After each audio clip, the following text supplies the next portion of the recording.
Et à propos de cette journée de l'Afrique, Enda Tiers-Monde a rendu public un rapport sur la souveraineté des sociétés africaines, un document articulé autour de 7 axes majeurs visant à libérer le continent de l'emprise occidentale. Abediaï, compte rendu.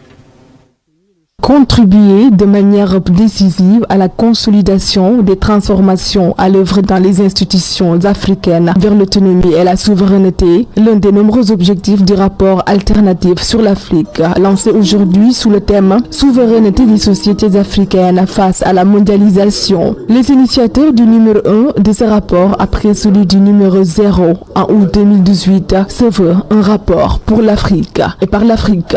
C'est d'abord une initiative qui veut repositionner l'Afrique dans la production d'un savoir autonome et d'un savoir souverain.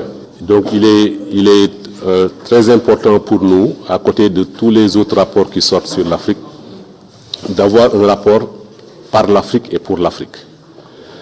Et ce rapport-ci a été élaboré sous le prisme de la souveraineté.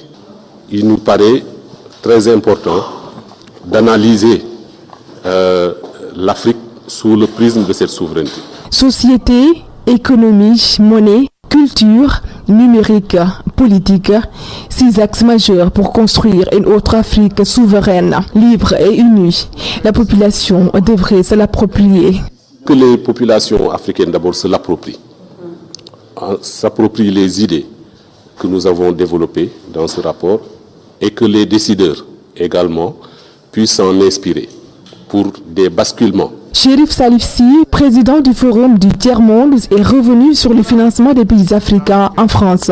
Selon lui, l'idéal serait d'avoir un agenda propre à l'Afrique. En termes de souveraineté, nous aurions préféré que cette demande se fasse dans le cadre d'un agenda proprement africain. Moi, c'est véritablement mon seul regret.